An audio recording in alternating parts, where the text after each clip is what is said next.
सबसे प्यारी है, माँ तू जग में न्यारी है। माँ तू सबसे प्यारी है, माँ तू जग में न्यारी है। अपने आंचल में रखना, अपने आंचल में रखना, हमें वरदानों से भरना। माँ तू सबसे प्यारी है, माँ तू जग में न्यारी है। माँ तू सबसे प्यारी है, माँ तू जग में न्यारी है। पिता, पुत्र और पवित्र आत्मा के नाम पर आमेन। आप सबों को जय यीशु। आज के इस क्लास आप लोग थोड़ा सा ध्यान पूर्वक सुनना, क्योंकि हमारे इस YouTube चैनल के अंदर कुछ टिप्पणियां ऐसे चलते रहता है उल्ट पुल्ट। उसमें एक बेटी ने मेरे एक क्लास में एक टिप्पणी किया, जैसे पवित्र क्रूस ईसा मसीह का उस बलिदान और प्रेम का एक चिन्ह है। हम लोग इसलिए उसका तस्वीर रखते हैं, मूर्ति रखते हैं। ये सुनकर के उन्होंने एक उल्टा सवाल किया, तो पिता के प्रेम के लिए क्या चिन्ह रखेगा? मैंने उसके लिए तब मेरे मन में आया, ये सवाल ऐसा कर रहा है, इसका मतलब पिता का प्यार, पुत्र का प्यार या पवित्र आत्मा का प्यार ये क्या है? इसका मतलब शायद ये नहीं जान रही है। इसलिए मैंने एक सवाल उल्टा किया, आपने ये पिता का प्रेम से क्या मतलब रखा है? क्यों ऐसा सवाल किया है? पिता का प्रेम का क्या अर्थ है? आपने क्यों पिता का प्रेम, उसके लिए क्या चिन्ह है, ये पूछा।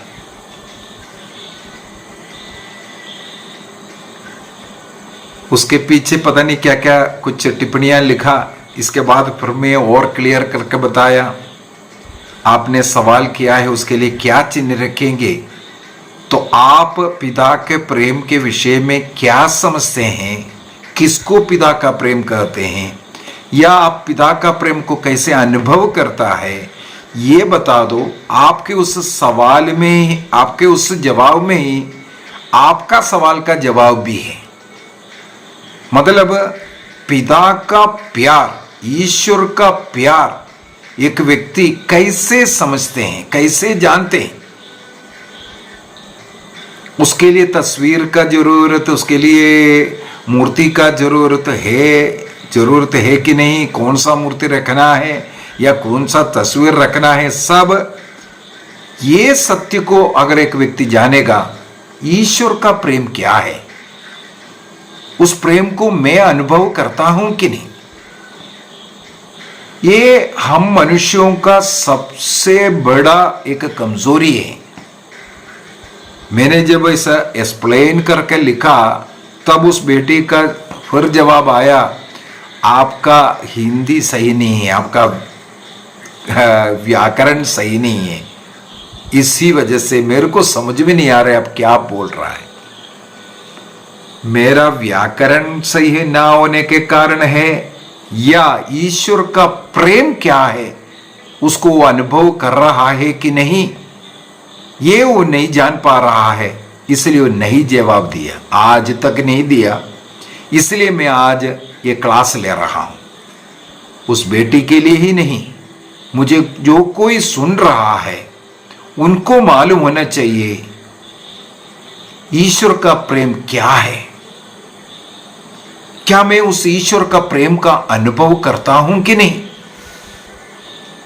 इस अज्ञानता के कारण कई लोग भटक रहा है, अंधविश्वास में भटक रहा है, यहां वहां भटक रहा है, ईश्वर का प्रेम का खोज में भटक रहा है। सोच रहा है उस चर्च में है, इस चर्च में है, वहां है, ऐसा करने से मिलता है, वैसा करने से मिलता है। पता नहीं लोग परेशान हैं। पवित्र बाइबल भी इसके विषय में हमें कुछ सिखाते हैं।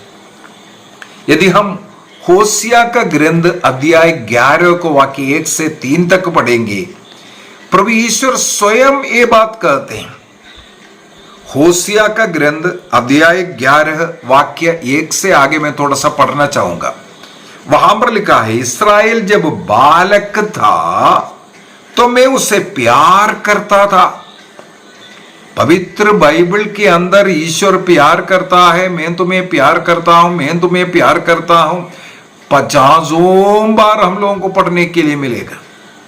यहां पर होशिया के द्वारा प्रभु ईश्वर कहता है, जब तुम बालक था तब से मैं तुम्हें प्यार करता हूं, मैंने ही तुम्हें मिस्र देश से अपने पुत्र को निकाल करके लेके आया।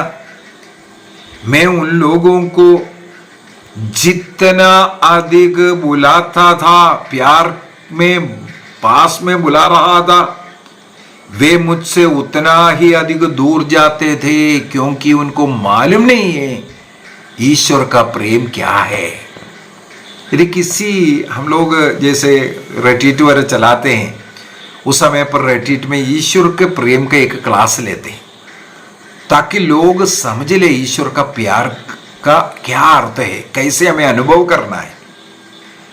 तो ईश्वर के प्यार का एक क्लास लेते वक्त लोगों से एक सवाल करते हैं, विशेषकर जो सामने बैठने वाले जो बच्चों से अवश्य हम लोग ये सवाल करते हैं, क्या आपको आपका माता पिता प्यार करते हैं? सिर हिला करके बोलेगा हाँ। कैसे पहचानते हैं? अगला सवाल ये है उससे जुड़ा हुआ, यदि माता पिता आपको प्यार कर रहा है, आप उसे कैसे पहचानता है? तो बच्चे बोलने शुरू हो जाता है, मुझे खाना पीना देता है, मुझे कपड़ा देता है, मुझे पैसा देता है, ये देता है, वो देता है बोल करके। इस भौतिक बातें जो मिल रहा है उसके साथ तुलना करते हुए हम लोग हमारे माता पिता या मनुष्य का प्रेम को पहचान रहा है।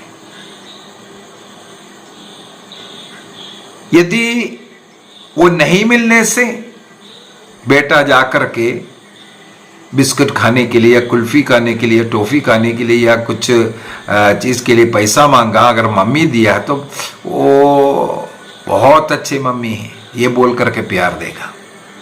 यदि मान लो मम्मी ने उसको मना करेगा, मम्मी को भी हो सकता है 2 गाली दे करके भागेगा, झगड़ा करना शुरू करेगा।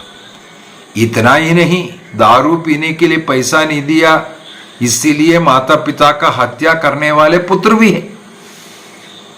अगर दिया होते तो मम्मी पापा बहुत अच्छा है, नहीं दिया तो खराब बन गया। तो माता पिता का हो चाहे किसी भी मनुष्य का, प्यार को हम इससे नापते हैं, उनसे हम जो प्राप्त करने वाला भौतिक की चीजें, जो हमें अच्छा लगने वाले चीजें अगर देगा, हमारे कमियों को, हमारे गलतियों को अगर कोई बोलेगा, वो हमें प्यार नहीं करता, इसलिए ऐसा करते हैं।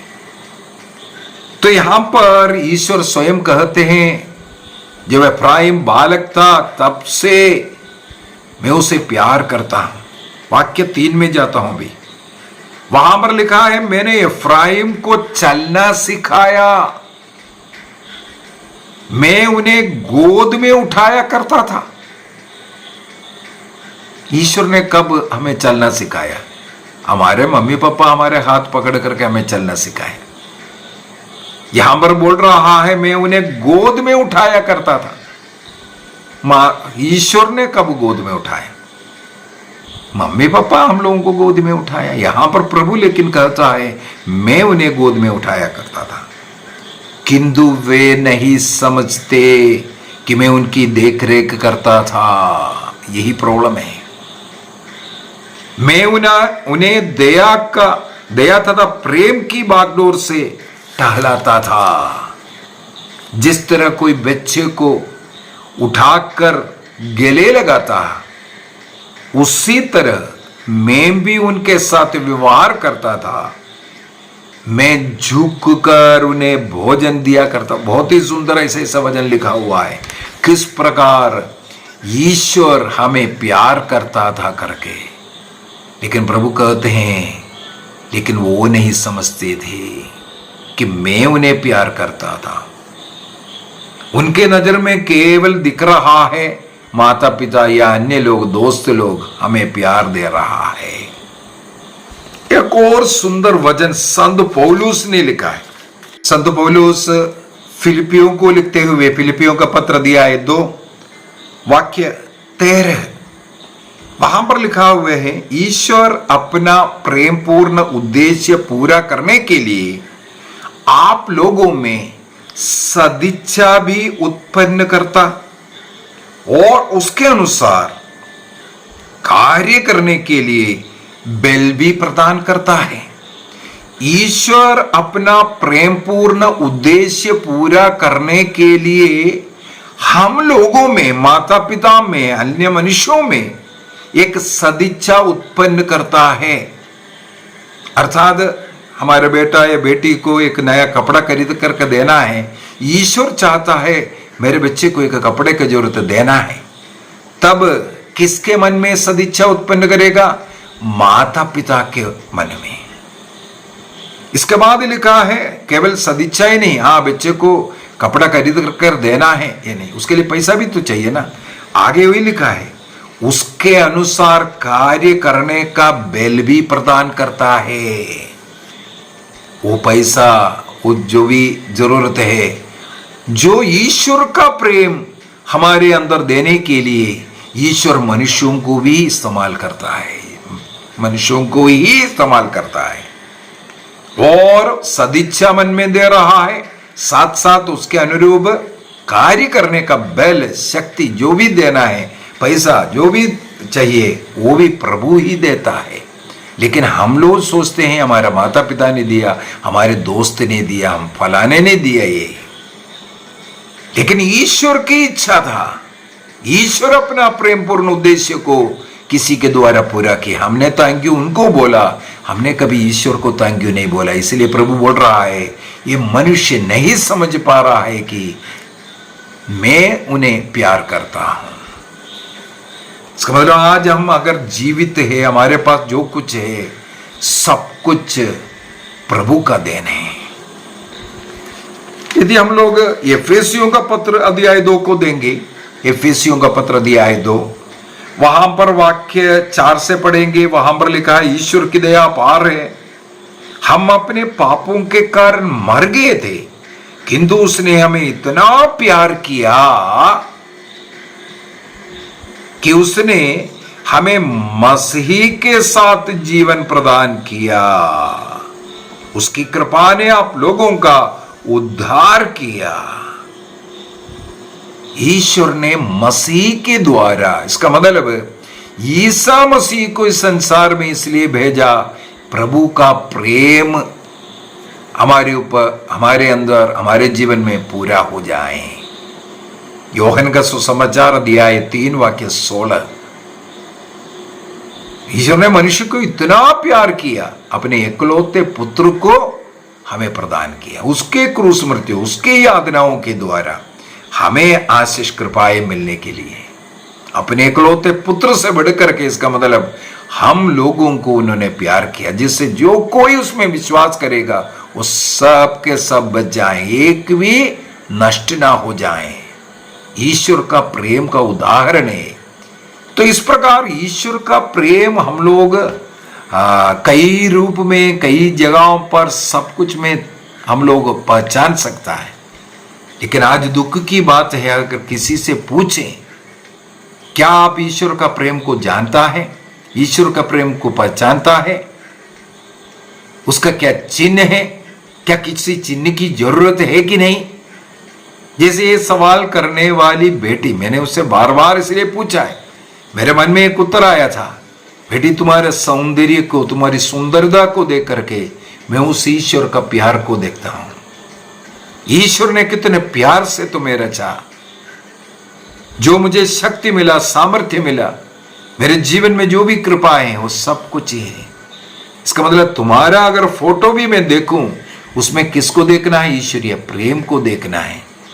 इसलिए सबसे पहले उत्पत्ति ग्रंथ अध्याय 1 को अगर देखें, या स्तोत्र ग्रंथ अध्याय 19 का वाक्य 1 को पढ़े, वहां पर लिखा है आकाश और पृथ्वी ये सब ईश्वर के उस प्रेम का बखान कर रहा है। ईश्वर की उस शक्ति सामर्थ्य और प्रेम को बखारता है। उत्पत्ति ग्रंथ अध्याय 1 के अंदर सब कुछ को सृष्टि करने वाला, सर्वचराचरों का सृष्टि करने वाला, चाहे प्रकृति को देखो, चाहे अन्य किसी मनुष्य की जो सृष्टि कर्म को थोड़ा देख लीजिए, उनको कैसे उन्होंने ईश्वर ने रचना किया है, उसमें हम ईश्वर का प्रेम को पाते हैं। इसलिए कैथोलिक कलीसिया का धर्म शिक्षा ग्रंथ कैटेकिज्म ऑफ कैथोलिक चर्च 295 में 295 में सर्व सृष्टि ईश्वर के उस प्रेम को दिखाता है। सृष्टि में जो भी सुंदरता दिख रहा है वो सब ईश्वर का वो प्रेम को बखान करता है। उत्पत्ति ग्रंथ अध्याय 1 वाक्य 27 में ईश्वर ने अपना प्रतिरूप, अपने अनुरूप मनुष्य की सृष्टि की। इसका मतलब प्रभु का वो प्रेम, मनुष्य भी मेरे जैसे, हमारे जैसे बने, उस प्रेम को हम देखते हैं। यदि हम लोग मत्ती का सुसमाचार अध्याय 6 का वाक्य 26 से आगे अगर हम पढ़ करके जाएंगे, वहां पर पशु पक्षी मनुष्य सबको पालन पोषण करने वाला ईश्वर के विषय में लिखा हुआ है। इसलिए चिंता नहीं करना क्या खाएं क्या पिए ये सब बोल करके दे रहा है। क्या बोलना चाह रहा है? ईश्वर हमारे सारे जरूरतों को पूर्ति करने वाला, प्रोवाइड करने वाला, वो प्रोवाइडर है, देने वाला। उसमें हम ईश्वर का प्रेम को देखते हैं। रोमियो का पत्र अध्याय 8 वाक्य 28 हो, मत्ती का सुसमाचार अध्याय 10 वाक्य 29-30। एक बाल का भी हिसाब किताब प्रभु के पास है, उसका भी देख रेख कौन करता है? ईश्वर करता है, वो प्रेम को दिखाता है। तिमोथी को लिखते हो संत पौलुस, तिमोथी का दूसरा पत्र अध्याय 2 वाक्य 13 में हर चीज में हमारी सहायता करते हुए हमें कभी भी पराजय होने के लिए, गिरने से बचाने वाला उस ईश्वरीय प्रेम के विषय में, हम गिर जाएं, हम गलती कर दें, लेकिन वो कभी ऐसा नहीं करेगा, हमारे साथ अच्छा व्यवहार करने वाला। स्तोत्र ग्रंथ 23 को हम लोग बार बार बोलते हैं, यही तो बोल रहा है। प्रभु का उस प्रेम को वहां पर हम दोहरा रहा है। मेरा सब कुछ देखने वाला, मेरे साथ रहने वाला, मुझे प्रभु मेरे साथ है इसलिए कोई डर ही नहीं है, इसका बखान करने वाला ये स्तोत्र ईश्वर का उस प्रेम का बखान हम लोग कर रहा है। तो ऐसा अनेकों वचन, अनेकों घटनाएं, एग्जाम्पल हम बाइबल से निकाल करके दे सकते हैं। हमारा देखभाल करने वाला, हमें प्रोवाइड करने वाले एक प्रोवाइडर, उनका वो प्रोविडेंस में ईश्वर का प्रेम को हम देख सकता है। जैसे हम लोगों ने एफेसियों का पत्र को पढ़ा, वहां पर ईसा मसीह में, योहन का सुसमाचार अध्याय 3:16 में भी हम लोग यही देखते हैं, ईसा मसीह में हम लोग ईश्वर का प्रेम, ईश्वर का प्रेम का पूर्ति उधरी है, ईसा मसीह को हमें दिया। ईसा मसीह में उस ईश्वर का पिता का प्रेम को हम देखते हैं। योहन का सुसमाचार अध्याय 14 वाक्य 9 में ईसा मसीह के द्वारा ईश्वर ने अपने प्रेम को वहां प्रकट करता है। ईसा मसीह के द्वारा वो प्रकटीकरण हो रहा है। उसी प्रकार रोमियो को लिखते हुए संत पौलुस, रोमियो का पत्र अध्याय 5 वाक्य 8 के अंदर, ईसा मसीह हम पापियों के लिए, हम विधर्मियों के लिए संसार में आकर मर करके ईश्वर ने अपना प्रेम का प्रमाण पत्र, लव लेटर दिया करके बाइबल में लिखा हुआ है। इसका मतलब ईसा मसीह का क्रूस मृत्यु हम लोगों को प्रभु का प्रेम को दर्शाता है। कैटेकिज्म ऑफ कैथोलिक चर्च 458 में 458 में ये लिख करके देगा, ईसा मसीह का इनकारनेशन, मनुष्य बनकर के संसार में आना, ईश्वर का प्रेम का वो लव लेटर ईसा मसीह में, इसका मतलब ईश्वर का प्रेम को हमें पहचानने की जरूरत है। ईश्वर करुणा वाले ईश्वर है। उनकी करुणा, उनके दया, जैसे उड़ाव पुत्र लौट करके आ रहा था गले लगाने वाले, बार बार हम गलती कर रहे, पाप में कर रहा है, फिर भी हमें बचा रहा है, हमें क्षमा देने वाला उस प्रभु हमारे जरूरतों पर उतर करके आकर हम मांगे बगैर क्या क्या नहीं दे रहा है हमें, ऐसा उस ईश्वर, उनकी उस दया, वो करुणा हम लोग वो पाते हैं। ईश्वर की उस करुणा में, दया वाला वो कार्य में ईश्वर का प्रेम को हम पहचान सकता है। उससे बढ़कर के एक और है, जैसे ईसा मसीह आकर के प्रकटीकरण किया ईश्वर का प्रेम का सबसे बड़ा प्रेम, ईसा मसीह को क्रूस मृत्यु के द्वारा वो प्रेम लेटर हमें दे रहा है। इसके बाद हमें मालूम है ईसा मसीह स्वर्ग जाने के बाद पवित्र आत्मा को भेजा। क्यों पवित्र आत्मा को भेजा? रोमियो का पत्र दिया है 5:5 में हम लोग पढ़ते हैं, पवित्र आत्मा के द्वारा ईश्वर का प्रेम हमारे हृदय में उमड़ता है। इसका मतलब जो कोई पवित्र आत्मा को ग्रहण किया है, चाहे बपतिस्मा के द्वारा, चाहे किसी अन्य संस्कार के द्वारा, चाहे वचन पढ़ते वक्त अच्छा कर्म के द्वारा, पवित्र आत्मा हमें प्राप्त हुआ है, वो ईश्वरीय प्रेम हमारे हृदय में लाता है। पवित्र आत्मा के द्वारा हम कर्म कर रहा है, कोई भी कार्य कर रहा है, वो उस ईश्वरीय प्रेम से भर करके हमें कार्य करता है। योहन का पहला पत्र दिया है 4:19-20 में भी हम लोग देखते हैं, हम लोग यदि दूसरों को प्यार करते हैं, ईश्वर का प्यार हमारे अंदर है, वो पवित्र आत्मा ईश्वरीय प्रेम हमारे अंदर लेकर के आता है, वो प्यार हम दूसरों से करते हैं। योहन का सुसमाचार दिया है 14:26 में भी हम लोग पढ़ते हैं, पवित्र आत्मा हमें कंफर्ट करने के लिए, हमें सांत्वना देने के लिए हमारे साथ रहता है। पवित्र आत्मा का हमें मालूम है 12 फल होता है, 12 फल। इन फलों से हमें भरना, अगर हमारे अंदर वो फल है, ईश्वर का प्रेम का प्रकटीकरण, फल में एक प्रेम स्वयं है। ये पवित्र आत्मा के द्वारा ईश्वर के प्रेम हमारे हृदय में, हमारे जीवन में उमड़ता है। इसके बाद ईसा मसीह ने कलीसिया की सृष्टि की, कलीसिया बना करके रखा। उस कलीसिया से जुड़े रह करके बपतिस्मा के द्वारा हम उससे जुड़ता है। इसके बाद डेली प्रभु का शरीर रक्त को वहां हमें ग्रहण करने का मौका मिल रहा है। प्रभु का वो प्रेम की शिक्षा हमें कलीसिया के द्वारा प्राप्त हो रहा है। ये कलीसिया स्वयं ईश्वर का प्रेम का एक चिन्ह है।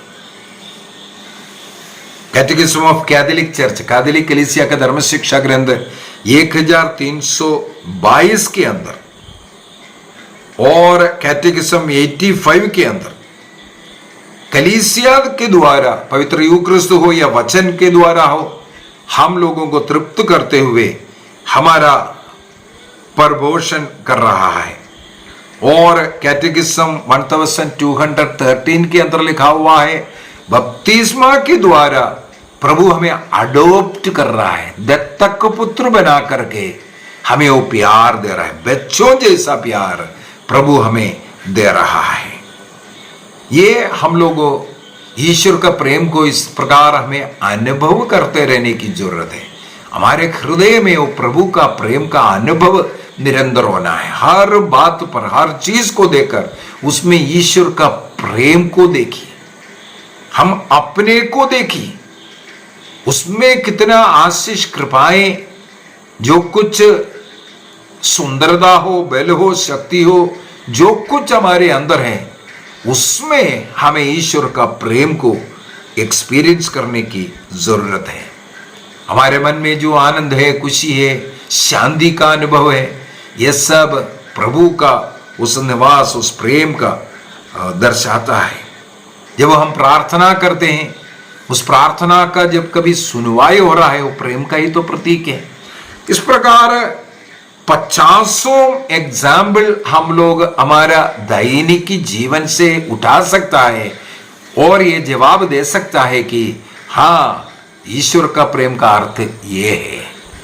ईश्वर मुझसे बातें करते हैं। कैसे बातें करते हैं?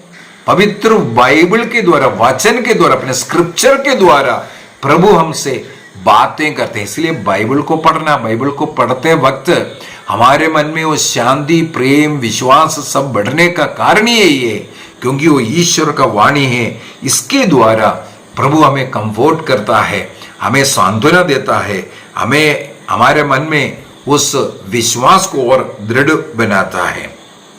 कैटेकिज्म ऑफ कैथोलिक चर्च, कैथोलिक कलीसिया का धर्म शिक्षा ग्रंथ 104 साफ साफ लिख कर देता है, जब हम वचन पढ़ते हैं, बाइबल को पढ़ते हैं, बाइबल को समझने का प्रयत्न करते हैं, तब ईश्वर का प्रेम हमारे हृदय में, हमारे सामने प्रकट होता है, खुलता है।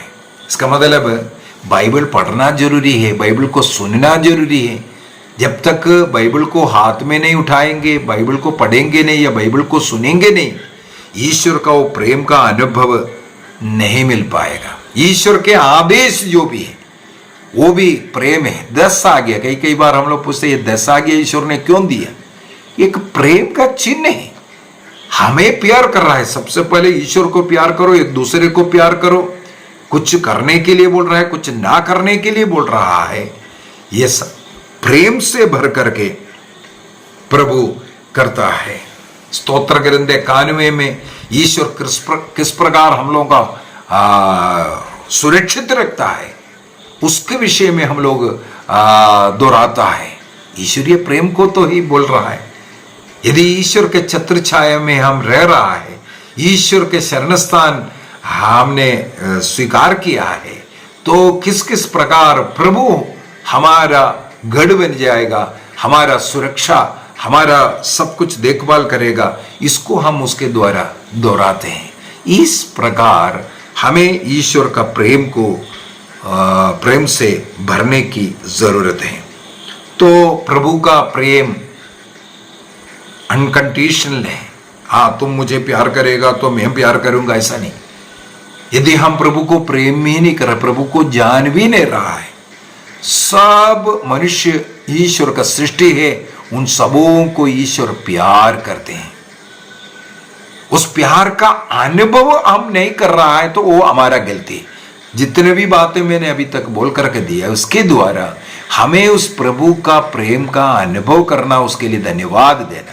जितना अधिक उनकी स्तुति करेंगे, उनकी आराधना करेंगे, उनका नाम लेते जाएंगे, उनका गीत गाते जाएंगे, वो प्रेम हमारे अंदर भरते जाएगा। केवल यीशु का नाम जपते जाइए, यीशु यीशु यीशु यीशु बोलते, चलते फिरते यीशु का नाम जपने से ईश्वरीय प्रेम हमारे अंदर भर जाता है। सब बातों के लिए प्रभु को धन्यवाद देना शुरू कीजिए। अगर एक गिलास पानी भी पी रहा है, प्रभु को उसके लिए धन्यवाद दीजिए। प्रभु तूने वो दिया है, उसका उस प्रेम को उसको एक्सेप्ट करो, तब आएगा हमारे हृदय में। किसी मनुष्य को देखते हैं, प्रकृति को देखते हैं, ऐसे सुंदरता को देख करके उसके सृष्टिकर्ता को याद करते हुए उसको धन्यवाद दीजिए। ये ईश्वर की सृष्टि है, ईश्वर का प्रेम है, ये इतना सुंदर सृष्टि प्रभु ने किया।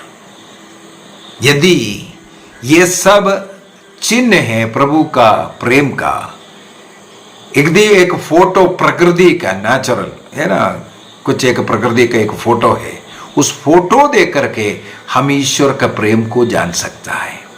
किसी व्यक्ति, उसको देख करके हम उस पिता का प्रेम को जान सकता है। इसका मतलब है, उस बेटे ने जो सवाल किया, पिता के प्रेम के लिए कौन सा तस्वीर रखेंगे, मैं बोलूंगा आपका ही तस्वीर प्रभु का प्रेम को बखारता है। चाहे वो प्रकृति का हो, किसी पक्षी का हो, कुछ भी हो, वो सब प्रभु का प्रेम को बखान करता है। मेरे विचार में ईश्वरीय प्रेम को कैसे पहचानना है, किसमें हम लोग ईश्वरीय प्रेम देख सकता है, हमारे दैनिक जीवन में, दैनिक कार्यों में ईश्वर का प्रेम को अनुभव करते हुए, उसको स्वीकार करते हुए, उसके लिए धन्यवाद देते हुए यदि हम जिएंगे, ये सवाल ही नहीं आएगा। आइए हम अपनी आंखें बंद करें, प्रभु को धन्यवाद दें। प्रभु हम सबों को प्यार करता है, इसलिए प्रभु ने हमें अपने सदृश सृष्टि किया है। इस प्रकृति को देख करके, कोई भी सृष्ट वस्तु को देख करके हमें ईश्वर का प्रेम दिखना चाहिए। उसके लिए प्रभु को धन्यवाद देना, उसके सृष्टिकर्ता को याद करते हुए धन्यवाद दीजिए। यदि ये सृष्टि इतना सुंदर है, उस सृष्टिकर्ता कितना, यदि कोई सृष्टि हमें प्यार देता है, हमारा माता पिता हो, हमारे भाई बहन हो, कोई भी हो, हमारे जीवन साथी क्यों ना हो, जब हमें प्यार देता है, वो ईश्वर का प्यार उनके द्वारा हमें मिल रहा है, इसको हमें स्वीकार करना है। उसके लिए हम प्रभु को धन्यवाद देना, ताकि वो प्रेम उनके द्वारा हमें मिलता रहे। निर्णय कीजिए, जितने भी लोग इस क्लास को सुना है, उनके हृदय में प्रभु का प्रेम उमड़ता रहे। पवित्र आत्मा, प्रेम, आनंद, शांति की वो आत्मा आप में निवास करता है। वो सदा ईश्वरीय प्रेम से आपके हृदय को भरता रहे। प्रभु आप सबों को आशीष प्रदान करे, पिता, पुत्र और पवित्र आत्मा के नाम पर आमीन। आप सबों को जय यीशु।